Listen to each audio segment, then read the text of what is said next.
আসসালামু আলাইকুম রহমতুল্লাহ। বাংলাদেশে বর্তমান সময়ে এসে একমাত্র অন্যায়কারী দল হলো আওয়ামী লীগ। আর বাকি কেউ অন্যায় করতে পারে না, কখনো করিও নি, কখনো ভবিষ্যতে করবেও না। আপনারা বলতে পারেন কেন এ কথা বললাম। দেখেন, এত কিছু হচ্ছে, এনসিপির নেতাদের বিরুদ্ধে এত বড় বড় দুর্নীতি, টর্চারের নমুনা প্রকাশ্যে মিডিয়ার সামনে এসে স্বীকার করা, তারপর বাড়িঘর ভাঙচুর, লুটপাট, মব সৃষ্টি করে কাউকে যাচ্ছে তাই পরিণতিতে নিয়ে যাওয়া। তারপরে আরও যে বড় বড় রাজনৈতিক দল আছে, তারা বিভিন্ন স্থানে একে অপরের সাথে মারামারি করে প্রাণ নাশ পর্যন্ত ঘটিয়ে ফেলছে। অথচ তাদের বিরুদ্ধে অ্যাকশান সরকারের পক্ষ থেকে দৃশ্যমান আপনারা কি দেখছেন?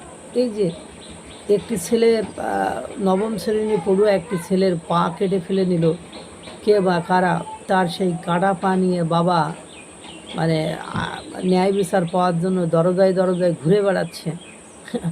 এটা দেখলেই তো বোঝা যায়। যেটা বলতে চাচ্ছিলাম, ইসলামী আন্দোলন বাংলাদেশ তাদের চান্দগাঁও থানার অন্তর্গত জেনারেল সেক্রেটারি তাকে সাদার আদায়ের অভিযোগে থানা গ্রেপ্তার করেছে। এই গ্রেপ্তার করার পরে সেই পুরো থানাকে তার নেতা কর্মীরা যে ঘেরাও করে রাখছে, তাকে যাতে কোর্টে চালান না দিতে পারে। মানে বাংলাদেশে আপনারা দেখেছেন যে যখন তথ্য আপারা যখন আপনার তাদের ন্যায্য দাবির জন্য আন্দোলন করে, তখন তাদেরকে কিভাবে পিটানো হয়, কিভাবে তাদেরকে টিয়ার সেল মারা হয়, জল কামান মারা হয়, সাউন্ড গ্রেনেড মারা হয়, সেটা আপনারা দেখেছেন।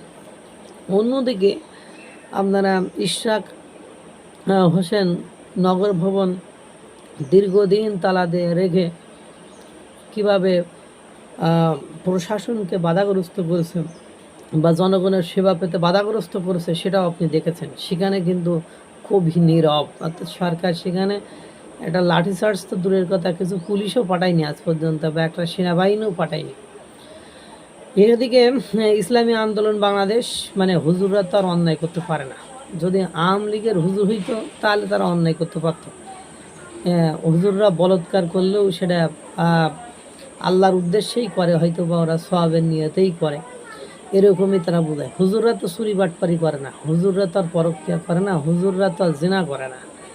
করে কি যে এই সমস্ত হুজুররা নারী নির্যাতন করে না, হুজুররাও সাদাবাজি করে না। হ্যাঁ, এগুলো তো আমরা বাংলাদেশের ইতিহাসে দেখেছি। হুজুররা তো দেশদ্রোহী হয় না, তারা হয় দেশপ্রেমিক।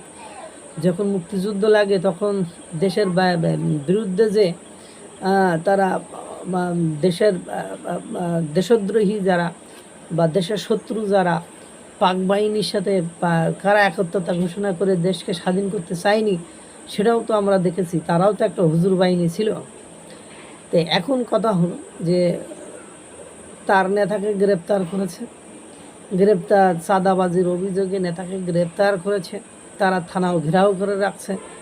হয়তো বা অবশেষে ওখানে শুনেছি এএসপি এসেছিল, assistant superintendent of police, ASP তিনি এসেছিলেন এবং তাদেরকে বলেছেন আমি বিবাদীকে ডেকে আলোচনা করে দেখব, যদি আপনার নিষ্পাপ হয় বা সে যদি এই অভিযুক্ত না হয় তাহলে তাকে ছেড়ে দেব।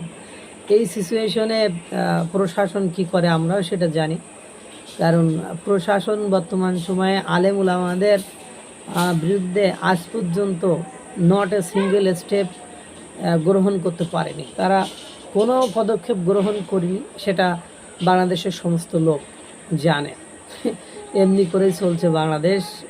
কিভাবে একের পর এক মব সৃষ্টি করে বিভিন্ন সাংস্কৃতিক অনুষ্ঠান, বিভিন্ন আপনার মুক্তিযুদ্ধ ভিত্তিক অনুষ্ঠান, বিভিন্ন মুক্তিযুদ্ধের স্মৃতিফলক মুছে ফেলা, একুশে বইমেলা পর্যন্ত আক্রান্ত হয়েছে এই ইসলামী সংগঠনগুলো দ্বারা, সেটাও আমরা দেখেছি। ইসলামী আন্দোলনের নেতা তার বিরুদ্ধে বর্তমান সময়ে এসে কেউ যদি চাঁদাবাজির অভিযোগ করে, তাহলে সে অবশ্যই কতটা সত্য হতে পারে সেটা বুঝতে বাকি নেই। কিন্তু বর্তমান সময়ে বাংলাদেশের বিচার ব্যবস্থায় একমাত্র আওয়ামী লীগ ছাড়া আর কোনো দল কোনো অন্যায় করে না, কোনো ঝুটঝামেলা করে না, কোনো মানে কোনো বলাৎকার করে না, কোনো ধর্ষণ করে না, যা কিছু হারাই গিন্নি আওয়ামী লীগ বেটাই চোর। তাছাড়া এই ইসলামী আন্দোলন বাংলাদেশরা চাঁদাবাজি করতে পারে না, এগুলোও বিশ্বাস করতে হবে, এগুলোও মেনে নিতে হবে, এগুলোও দেখতে হবে। আরও কত কিছু দেখতে হতে পারে। আল্লাহ তাআলা সকলকে ভালো রাখুক, সুস্থ রাখুক। আসসালামু আলাইকুম ওয়া রাহমাতুল্লাহ।